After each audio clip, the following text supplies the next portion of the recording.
उत्तर प्रदेश के बरेली जिले से एक बड़ी सियासी खबर सामने आ रही है। शनिवार को बरेली पहुंचे भाजपा प्रदेश अध्यक्ष भूपेंद्र सिंह चौधरी ने सपा प्रमुख अखिलेश यादव पर सीधा हमला बोला।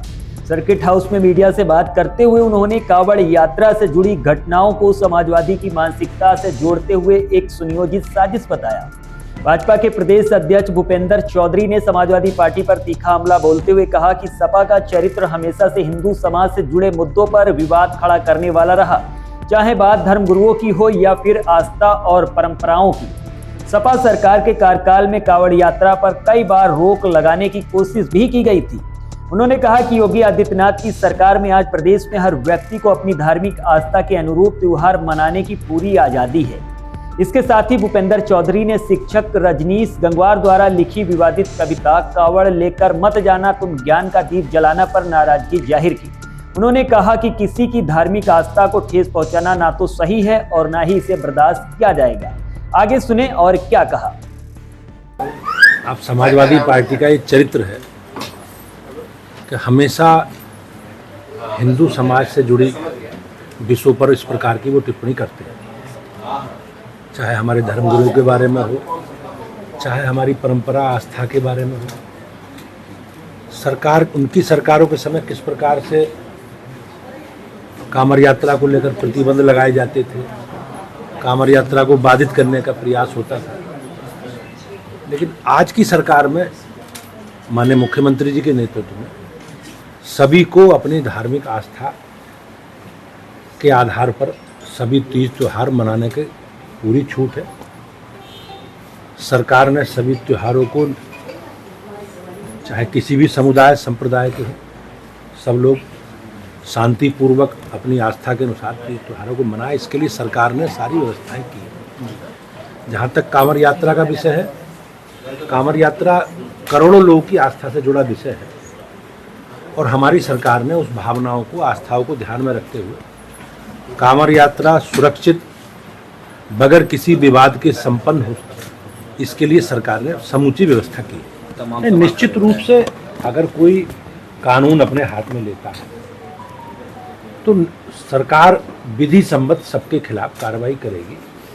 प्रदेश में कानून का राज है और अराजकता करने की अनुमति किसी को नहीं। अखिलेश यादव, नहीं लगता कि कांवड़ियों को बदनाम करने की कोई साजिश हो सकती है, ये इस तरीके की चीजें? ये तो पुलिस जब जांच कर रही है तो जांच के बाद ही सारी चीज़ें आ पाएंगी, मैं उसमें अभी कुछ नहीं कह सकता।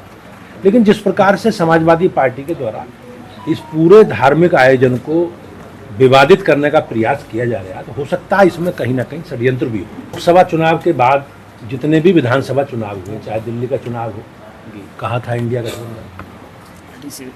आप हरियाणा में विधानसभा चुनाव हो तो कहाँ था एनडीए गठबंधन? तो ये लोग स्वार्थ और मौका परस्त लोगों का गठबंधन है, ये बेमेल गठबंधन है।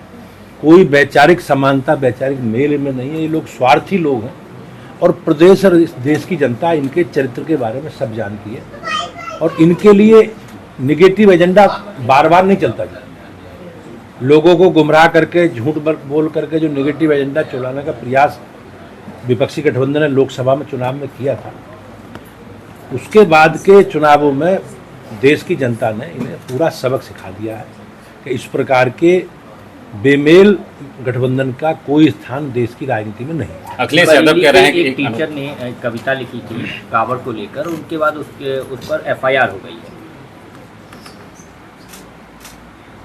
हमें किसी भी धर्म मत संप्रदाय की धार्मिक भावनाओं को ठेस नहीं पहुंचानी।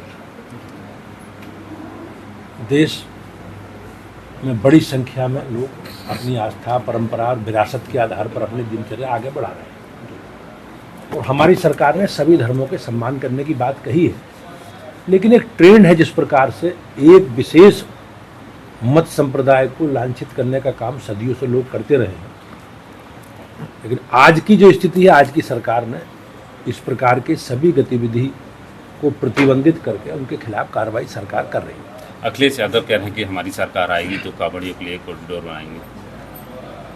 अब उनका जो ट्रैक रिकॉर्ड है, उनका इतिहास है, उस इतिहास के बारे में आप सब लोगों को जानना चाहिए। प्रदेश की जनता जानती है किस प्रकार से देश के बहुसंख्यक समाज की धार्मिक भावनाओं को लज्जित करने का काम समाजवादी पार्टी ने हमेशा किया है।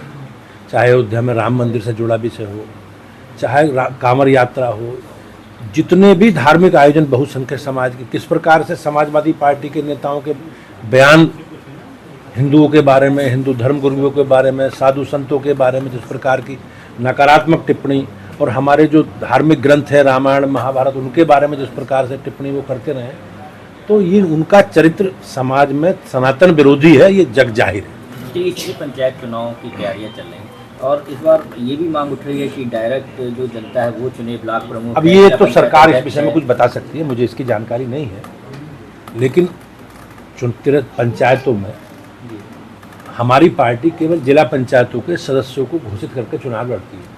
बाकी बीडीसी और ग्राम सभा के चुनाव ओपन रहते हैं, सभी लोग लड़ते हैं।